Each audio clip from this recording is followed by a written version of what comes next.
కాన్స్టిట్యూన్సీలో 42 కాన్స్టిట్యూన్సీలో 42 constituency మనం general స్థానాలు మనం గెలిపించుకున్నాం. కానీ ప్రభుత్వం కాంగ్రెస్ ప్రభుత్వం ఏర్పడిన తర్వాత మనల్ని మంత్రి పదవి ఇవ్వకుండా, ఎమ్మెల్యే సీట్లు ఇవ్వకుండా, ఎంపీ సీట్లు ఇవ్వకుండా ఇప్పుడే 6 నెలలు 3-4 నెలల్లోనే మనకి ఇంత అన్నస్తున్నారు.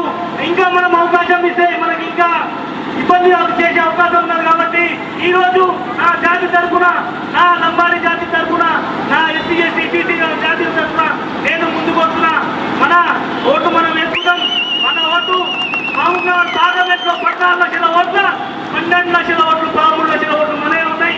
మన ఓట్లు మనం వేసుకుంటాం. ముఖ్యంగా లంబాడీల ఓట్లు 2 లక్షలు ఉన్నాయి. మన ఓట్లు మనం వేసుకున్నాం. మనం గెలుస్తాం లేదంటే ఓడగొడతాం. నేను ఈ సభ నుంచి ఈ ప్రభుత్వానికి ఒకటే డిమాండ్ చేస్తున్నా. మా లంబాడీలకు ప్రతిఫలం ఇవ్వాలి, మాకి సమాన ప్రజలు తీయాలి. ఏం లేని కోటు పోయేలకి వాళ్ళ జనాభా 3 లక్షలు 4 లక్షలు ఏళ్ళకి నెత్తి మీద వేసుకొని తిరుగుతున్నావు. నువ్వు అనుకుంటున్నావు బిడ్డ, నువ్వు కానీ హైదరాబాదు ఖమ్మం వరంగల్ లక్షల ఓట్లు తిరుగుతున్నావు. కానీ మహబూబ్నగర్ జిల్లా సెంటర్ కానీ, వరంగల్ కానీ, నల్గొండ కానీ, ఖమ్మం కానీ ఎక్కడున్నా మాది మా జనాభా నిజామాబాద్ మెదకున్నది. ప్రతి కాన్స్టిట్యూన్సీలో మేము ఉన్నాం. మేము కలుపుకుంటే 40 సీట్లు 42 సీట్ల నేను చింపు చేస్తాం, పొత్తు చేస్తాం. ఇది గుర్తించుకోవాలి. ఈ ఎలక్షన్ లో, పార్లమెంట్ ఎలక్షన్ లో ఈ ప్రభుత్వానికి లంబాడీలు 100% వ్యతిరేకత ఓటేయాలి.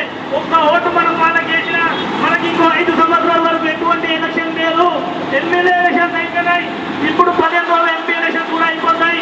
దాని తర్వాత మీకు ఉన్న రేవంత్ రెడ్డికి మనకి ఎవరితో పని లేదు. కాబట్టి ఈ ఎలక్షన్ మనం పూర్తి చేస్తే మన జాతికి ఏం కావాలో జరుగుతుంది. మీకు ఉదాహరణ చెప్తా.